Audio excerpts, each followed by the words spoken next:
What is up, Entree fam? Welcome back to the Friday Live Day here on Entree Woman TV. The place to be if you want to know all things about video, geek out about all the tools, technology, and things like such as. Welcome to the live stream. So we're back to our every Friday, 8 p.m. Central Standard Time. We're doing our Friday Live Days here on Entree Woman TV, covering a myriad of topics from entrepreneurship and business and connecting those video tools that you need to help share your message and your vision through video. So hope that you come hang out Fridays 8 p.m. So let me go ahead and make sure I get this shared out in just a second, and we will get the rocket and rolling, because tonight we're going to be talking about why, not just the why really, I mean, we'll cover that a little bit, but just the process that goes into place when you're talking about what tools you should need and how do you decipher which ones do you need or which ones you should use versus other ones. So we'll talk about it. So as always, sorry, smacking on the thingy. So as always, we'll be chatting about that. And the thing is that when you come to start doing video, you come to realize that there are a ton of options. There are a ton of videos that you can, not videos, but video tools that you can use. There are a ton of options. I think one of the biggest things is that as you get started in video, it is super overwhelming. Just to have a double punctuation, they're just super overwhelming. It's just like, it's a lot. At the end of the day, it's a lot when you're talking about what should I use, what should I not use, what's going to work for me, what's not going to work for me, what's going to be worth my money, and what's going to waste my money. And for sure, I can absolutely tell you I wasted a stupid amount of money trying to learn and understand the different ones. I'll definitely tell you the ones I don't like at all, and which ones I recommend that are good for starters, for intermediate, just whether or not you should start when it comes to like the difficult tools and things like that, for, your video editing, different things that encompass like as far as thumbnail production and creation and all that good stuff. All right. So let's just jump right into it. When you are thinking about videos, again, it's a lot of things that kind of encompass that, from the thumbnail to the music to the text and the font that you should use and all that stuff.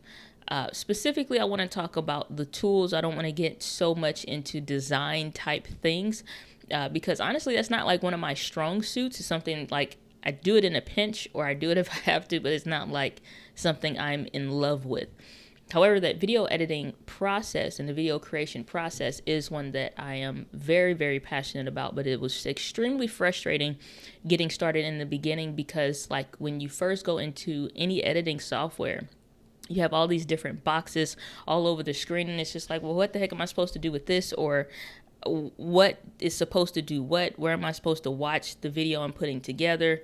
And then this is a preview one. It's just like, well, how does that work? And it's just like a bunch of stuff. At some point, I'll go through and break down a timeline of what that looks like. I'll share a video, though, with you as soon as this live stream is over, of where I edited a video that is live on the channel.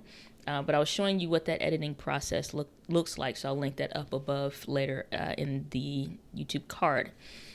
So right off the bat, let's talk about editing software. Editing software like Adobe Premiere. You have Adobe Rush now that's for mobile, because they got in the game when LumaFusion was like just kind of taking over that mobile market. You have iMovie that's available on iPhones as well as any iDevices just about. You have access to that, and it's a free, pretty good editor that you can use, and good for beginners, good for intermediates. Literally something anybody can use. Then you have Avid, video editor. It's one's like VSDC or something like that. That's one of them. Like, it's a ton of different things out there. Final Cut Pro, which is one I love to use. A bunch of them. Which one should you use? Which one should you maybe stay away from? And which one should you consider? The biggest things that I will break down this hierarchy. I'm not going to list all of them and all of that, but because I get this question of what do you think about this program and do you recommend this software or whatever the case is, I'll try to give you my thought process behind it and how I have, found what works and what doesn't work so that you can save yourself some time and save yourself some money when it comes to this video creation process, because you want this to be as simple as it can be. It does not need to be difficult, and it's enough looking into a lens, the camera of a lens, and you don't see the people that you will eventually connect with, and it's weird. So that's the thing. Lastly, well, not lastly, let's just go to it. So editing softwares. You have free, budget-friendly, more expensive ones. You have ones that are good for beginners, good for intermediates, good for both, and those that are like pro-level programs, period. And then you have some that are free, but they are definitely pro-level ones. So ones that I've used that I recommend, well, the list is shorter for those that I don't. So the one I don't recommend is, it's called, oh goodness, it just slipped my mind just like that. Camtasia. Camtasia is a program and a software that has a lot of capabilities as far as what it could do, but in my opinion and in my experience, it sucks. And one of the things that I absolutely hate, I hate to be nickel and dimed. I love for a program to charge me whatever it costs to use it if it's worth it, so I just pay for it and be done with it. Or if I'm paying for it on a subscription basis, I know what I'm getting and it's worth it. What I found to be the case with Camtasia is that while it has a very simple framework, every editor essentially is the same, whereas you have the viewing screen, where it's like, imagine the screen that you're looking at this on, whether it's your phone or whether it is your computer, like you just see whatever I'm doing in that video. Essentially, you have that preview box of whatever you're putting together, you can see it live. Okay, you have that. You have all of your libraries and folders where you're going to pull the info from. You have your audio line, so to speak, and you have a video line. Everything that you put in that video line or timeline or audio timeline is essentially what's going to make up that video and that finished product. So that's the general basis of any editing software and why you have specific boxes. So let's say you at least have those. So Camtasia is great with making that layout very, very simple. However, it's very antiquated in a way that they haven't modernized it. And all the time that I've been watching their updates, and they just haven't modernized it. So the templates and everything look ugly. It just looks ugly. Can you get by with it? Absolutely. That's the first editing software that I paid for. And for what it could do, it got me used to editing, but then a year passed and it's time, well, not a year passed, almost a year. So let's say several months have passed. Now it's time for an update. And now that update is one that you have to pay for. I think it was like $60-$70, something like that.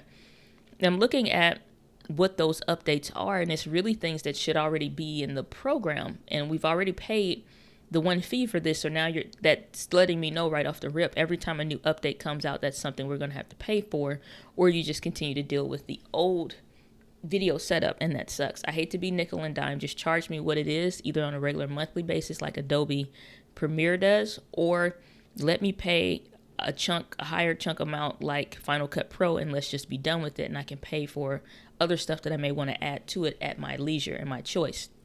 But if I don't really see a need, or it's like basic stuff that should be there, as far as transitions, the stuff that swipes across the screen and all that stuff, like, let me just do that. So that's my issues with Camtasia. Sometimes there are those programs, they've been around for a while, they're good, you had screen capture and all that good stuff, and you have that and it's fine. But like I said, it sucks. So that's that for as budget friendly. And that's the one I don't recommend, period. Like, I don't care what you're using. Camtasia, I think, is not a good resource any longer. So that's my thoughts on that. Good stuff. So free ones. The free ones are going to be varied, and like you'll find a ton literally from the Google Play Store or whatever on your phone app and just iPads, whatever. There are going to be a bunch of mobile editors. The ones I think are the most stable and you can have a little bit more flexibility is going to be based in iMovie, which is just a good standard one. That's if you have any kind of Apple or iDevice, it's going to work well for you. And if you don't, there are some different ones that I have tried that I like, but I tend to lean more back to Filmora and anything that they have. If you look under that, it's called Wondershare, Filmora. Any ones that you see like that, it'll typically be pretty good. And they have a couple different applications out there for mobile as well as for the computer. But for computer's sake, I'll just stick to that, keep it simple. Theirs is very good, and it has some modern elements to it. You pay for it maybe like $40 or $60. If you are a company, then you pay the business license. The last thing that you want is to produce a piece that you send out for a Facebook ad or something like that, and some kind of metadata or encoding that we can't see or don't know where to look is hidden in the file. And kind of like how it'll say, hey, like this music is copywritten or whatever. You don't want that kind of stuff to come up for a project that you're doing. The video's done, it's edited, and you spent and dedicated as much time as you could to it. And then they like, well, hey, this is, against our policies for a personal or individual account. This is a company producing this. And now you run into a problem. So it's worth the upgrade. For that, I think for a time I had a coupon that I gave out. So if you're part of that Entree Insiders, my email list, I sent that out before. If I can find that again, or if it's still valid, then I'll get that sent out. I'm not an affiliate for them or anything, but I really, really love that program and that software. With these free, cheaper, budget-friendly options, you're going to be looking at tools that have a little bit of limitations, or you can't customize everything like you would want, or maybe you can't necessarily do everything that you might want to, but you have the ability to be creative in how you can make it happen. So not everything is going to be like how you would see, Adobe Premiere Pro tutorial, and they can say, click this button, this button, this button, and you'll be able to do X, Y, and Z feature. Like keyframes, for example, where you can make things drop in the screen and then move over. So you can do that stuff. That's not something that, at least not at the time that I was using Filmora, was something that was available. So it sucked. So it's just like, well, Dad, I can't do keyframes. So you had to be a little bit more creative in how you can kind of make it do something similar, or play around with it, create a separate video and just, whatever. You got to get a little creative with it. So if you're on a budget and you want free to budget-friendly editors, that's where you're at. Now, the cream of the crop free editor is going to be DaVinci Resolve. So DaVinci Resolve is basically a professional editor that is used for movies. It has a pretty steep learning curve.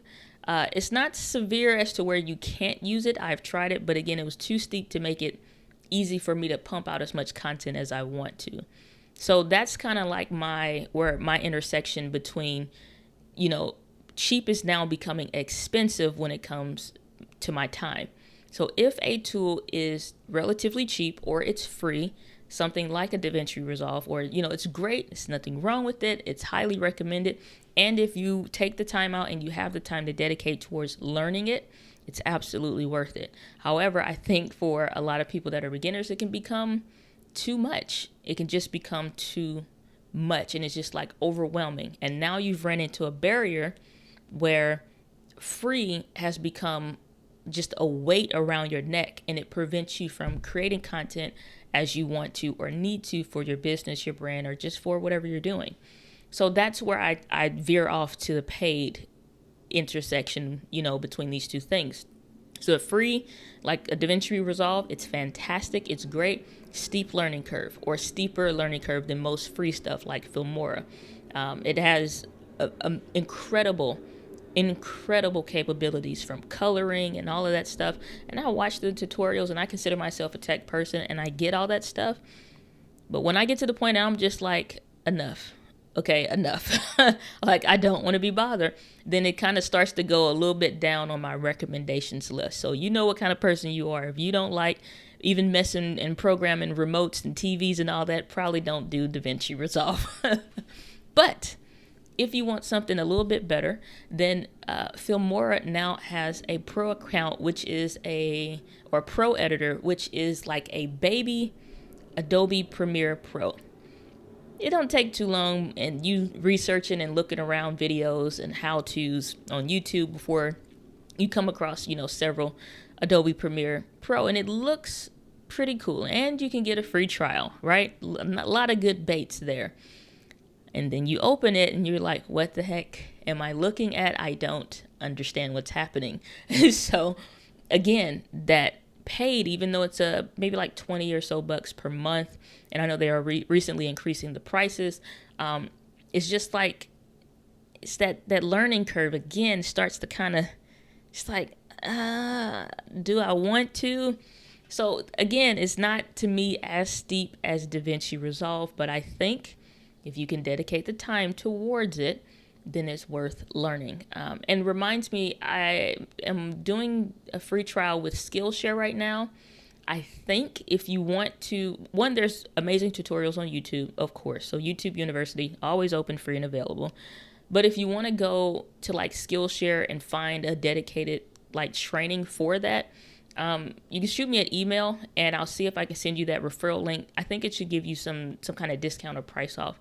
I don't know if it benefits me in any kind of way, but I think as long as I'm doing the trial, at least until like a couple weeks from now, then you should be able to get a discount. So let me know before that's over, because I don't think I'm going to continue with that, but I think it's a good resource if that's something that you're into. So that's that. So Adobe is learnable, but again, a little bit steeper learning curve. Like I said, if you want to go Adobe style type, just like, what's the word I'm looking for? Adobe type things. We're just going to use things. You want to be able to do the same kind of stuff, then Filmora Pro it's almost identical, a little bit easier. So I love Filmora a lot because it just really helped me to explore my own creativity in editing. Again, if you're using just regular Filmora, then you can kind of like, okay, it's not that bad. And then you can step it up to Filmora Pro. And I liked it because I'm paying for one flat fee, and then I'm done with this. I don't need to redo this anymore. If I want to buy assets or something that I like, certain transitions, intros, or whatever, then I can just purchase those for $10 or $15 or $12 for a pack of stuff, and then I just own it. So I like that aspect of it. And, Adobe's monthly subscription is fine, but you need to develop a way that you're going to make money from your videos. That's another topic for later, but you want to have some kind of a plan wrapped around how you're going to generate income beyond AdSense if you're talking about YouTube, the YouTubeosphere. I want to talk about it, but that's I'll save it for later. If you want to hear more on that or something like that, then we can probably do an Office Chats episode about that. So I'll probably add that to the list. Moving on. Next on the list is my absolute favorite, number one in my book and in my heart, Final Cut Pro 10. This helped me make the jump from a basic video editor that I did paid work, made thousands of dollars with. And again, if you think outside the box, get creative. I would buy, or use, well, I guess it's buy. I get a month worth of Adobe, buy whatever kind of intro asset that I needed to use Premiere for specifically or something. So within that month that I'm paying for the 1 month or whatever, then I use it, watch the tutorials, stress myself out, and then that's it. So I have my intro made for that. Or you can go to Fiverr and have somebody do it.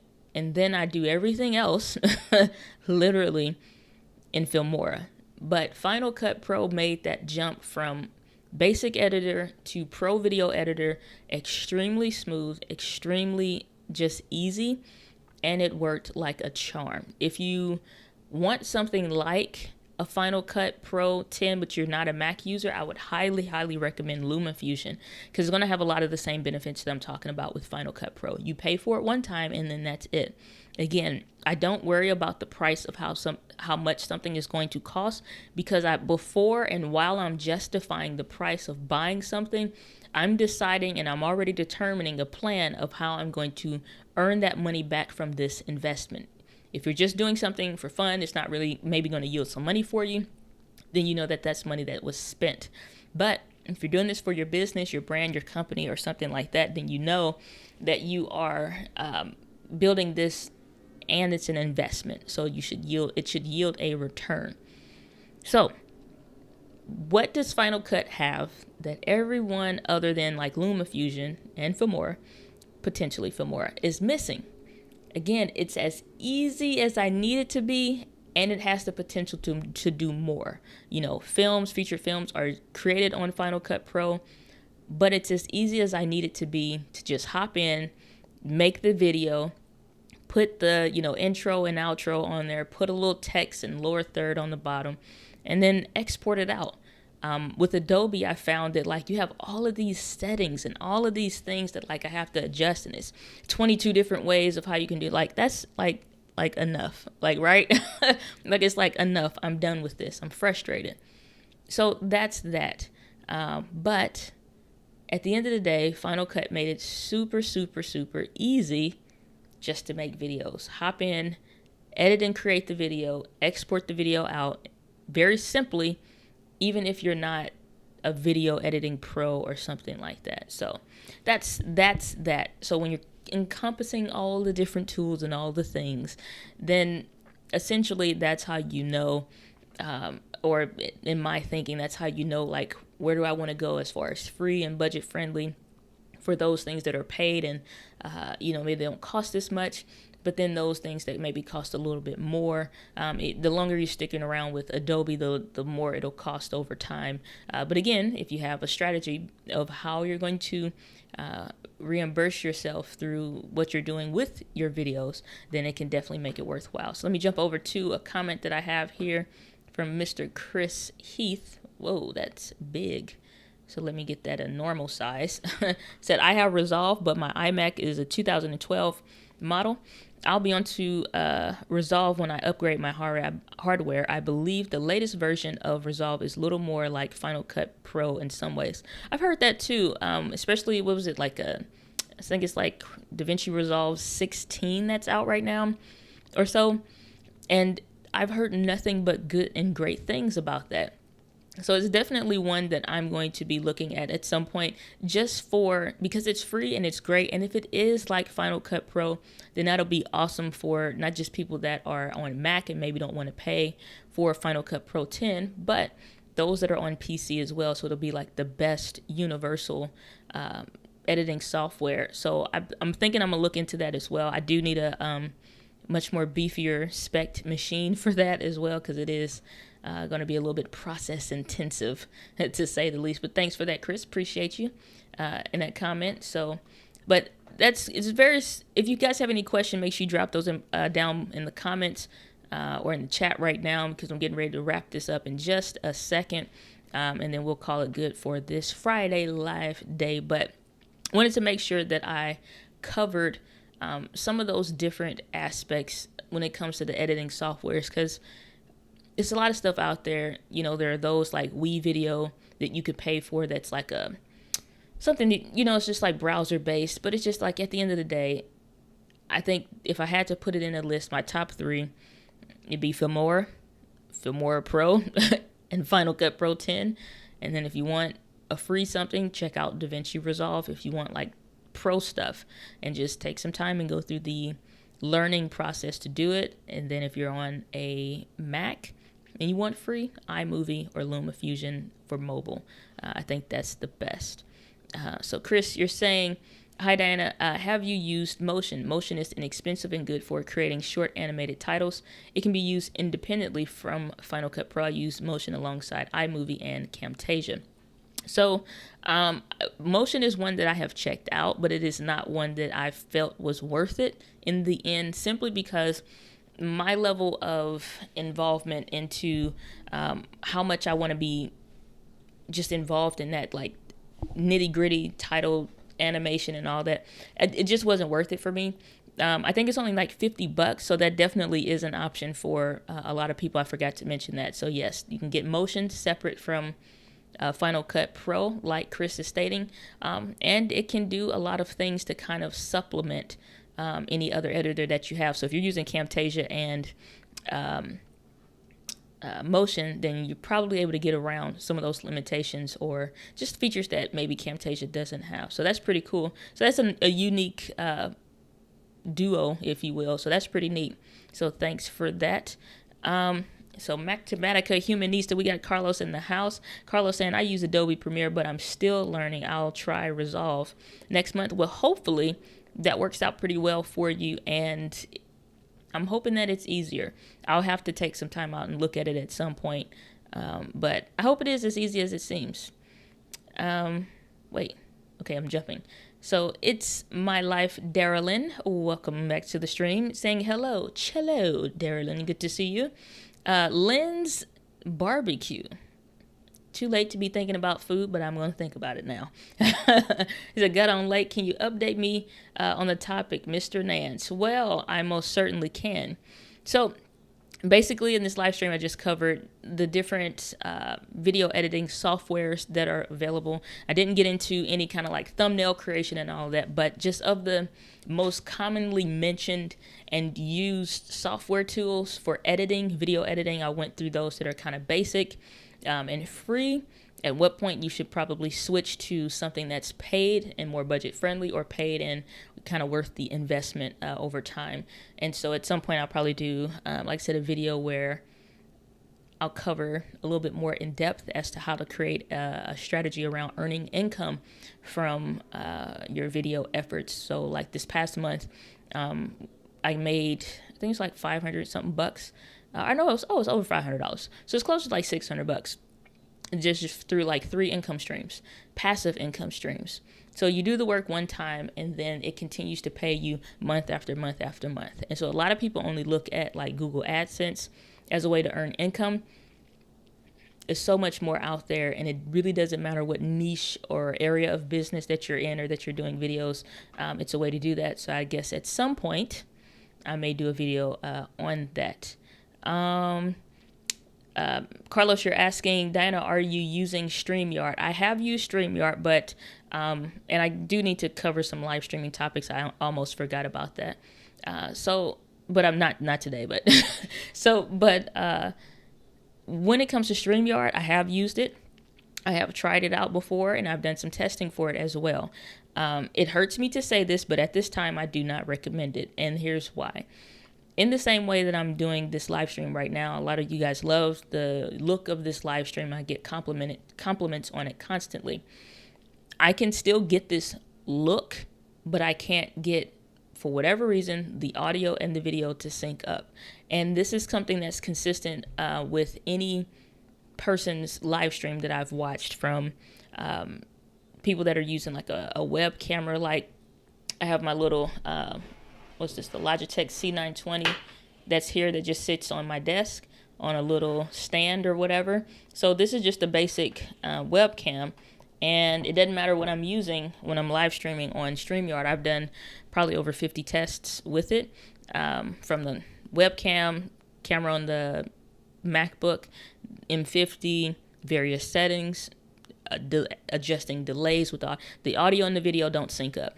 At the end of the day, I don't care what it is. Unless you're using the web camera on your computer, like built into the laptop or whatever, the audio and the video does not sync. And so I've done interviews where the other person was using StreamYard, and it just does not sync up. And so that sucks. But right now, I just don't recommend them, because I'm not going to produce a video where the whole time everybody's distracted because it looks like a bad Chinese film, where my mouth is saying one thing and then my lips and my gestures are like 5 to 10 seconds afterwards. So that's why I don't recommend StreamYard currently. I did initially, and I love how easy it is to bring on a guest, and I think that's something that they do extremely well.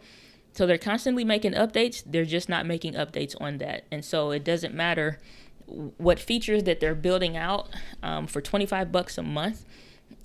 My audio and my video need to be synced up together. That's just not negotiable for me. So that's my thoughts on that. So Daryl, you're saying I use iMovie and need to start using Final Cut Pro, but it's tough because I can use iMovie with my eyes closed. However, I'm a bit limited on some things I have been trying to do. I want to blur out. So here's the benefit of iMovie and Final Cut Pro. The basic things that you do in iMovie, learn where those things are in Final Cut Pro first. Don't worry about anything else. The stuff where you need to export the video out, figure out where that button is.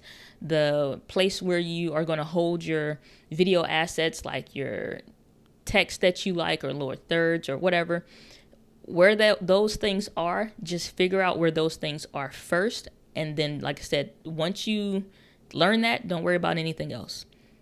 Make one video for real, like record something, a 2-minute, whatever, record a video and edit it in Final Cut Pro with only your basic stuff that you would use in iMovie. That process is the way I found to most easily transition from one editing software to another, even if it's like from iMovie to Final Cut Pro 10, because then you figure out where all the things are that you commonly use and you really put a true video together. And as you want to add in more things, you have the ability to add in more things and just do one tutorial at a time. One tutorial at a time. I make a playlist of cool stuff I find that you can do on Final Cut Pro, and I just save it. Watch later or add to the, save later. But don't worry about all the things that you can do. Just worry about the few things that you currently do and then add on to it that way. It's nice that, are you streaming in 1080p or 720p? Really smooth, loved it. So this live stream is at 1080p. And that's another thing with StreamYard. You can only do 720p. It's not a huge deal, but, and I mean, you can even do 4K in this that I'm using, which is Ecamm Live. I almost forgot. And so, yeah, that's that. So what about video editing on Android? Filmora has an editor. There's one that I use that is pretty cool. Let me check my apps real quick. Power Director Pro, I think it's called. And I think it's like $7 or something.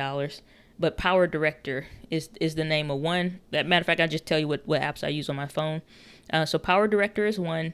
Filmora Go is another one. And between those two, that's what I use for editing on Android, because I do have an Android phone. So Filmora Go and Power Director, which is like a blue and white kind of icon. Power Director is very easy and I like it a lot. So some videos that have been uploaded to the channel were using Power Director and you never knew. So that's what I would suggest. So I see you dropping your email. If you want to connect with me, email me at diana@dianagladney.com. So you said, Daryl, and you're saying, I hate live streaming because my internal camera on my Mac is a mess and the audio is terrible. So get a microphone, use a web camera. Merry Christmas. And so earlier, okay, I don't use this setup when I'm doing meetings.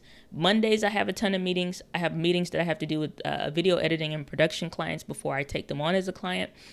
I'll have sometimes where some of you guys in the community, you need help with something or want to chat about something. I use this. That's why it stays on the desk on this little stand. It's just I use this for podcasting on the go and all of that. I'll link it down below if I can. But it's just a little stand. I use this right here. Oh, come on. Hey, you can see me. Okay, I'm getting distracted. But yeah, Logitech C920. Can't get it to focus on the thing. All right, I'm screwing up. Whatever. Logitech C920 or better. They got the C922, Brio, which does 4K, and all that good stuff. Add lights or sit in front of the window. I have a small LED light.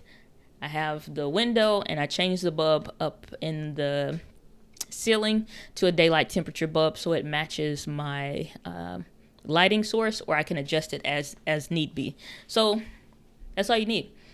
Web camera, some light. You can use this microphone here, which is a Samson Q2U, or an Audio-Technica ATR 2100. Hopefully as fast as I'm saying that stuff, it doesn't sound like a foreign language, but that's that. But yeah, like, Darylyn, some videos on my channel were legit done with that same web camera and some softbox lights that where I was sitting like in the middle of the room. You guys never noticed. You couldn't tell. You could not tell. Nobody notices. Unless I have specifically the background blurry and stuff, then you know it's a legit camera or what have you. I do plenty of these videos sometimes with this Logitech C920 camera, web camera, and no one says anything about it. So it's this web camera. I think it was recently going like last week for like $40. It's good to have. Plug it into with USB. It just works. So I don't recommend using what's on your computer either, whatever kind of computer it is. But it's good if you need it in a backup or a pinch or just random, web chats. But yeah, that's where I'm at with that. So Carlos, she's saying, okay, oh, good to know. Thank you. My pleasure. So that's where I'm going to leave it for today, unless we have any more final questions. So upcoming on the channel is going to be some content focused around helping you simplify your video editing process. So real quick, so I'm rebranding the Entre Chats Daily Podcast. Stopped doing it some weeks back because I wanted to reframe the content, but I wasn't sure specifically how I wanted to do it, and now I'll make it match up and align and complement everything else that I'm doing, which is more video focused for entrepreneurs. And so it's called the Video Simplified Podcast. And if I'm thinking, I could probably just bring that up or whatever. But yeah, it's called the Video Simplified Podcast. I almost forgot. But if I can't bring it up, then we'll see. But give me 1 second. Let me find it. So I just recently updated it, and the new episode will be dropping Monday. So you look for that. Go to anchor.fm/Diana Galatney. You'll find it. But yeah, that's going to be the new focus of the podcast. So it's going to be going more in depth, even talking about stuff like this, not necessarily techie stuff, but the real aspects of creating video, helping to like simplify the process. Just like Darylyn talking about how frustrating it could be with the live streaming stuff. Simple ways to increase the quality of what you're doing, but make it very easy and low stress to do it and connect with your audience in a way that really will make them love you and not like in a weird way. And so, like I said, if you want to check that out, make sure you subscribe. Did I say that right? Subscribe and check that out. But if we have no final questions, let us roll to the end screen. So thank you all for tuning in to the Friday Live Day. As always, my friends, live with passion. I will see you in the next video.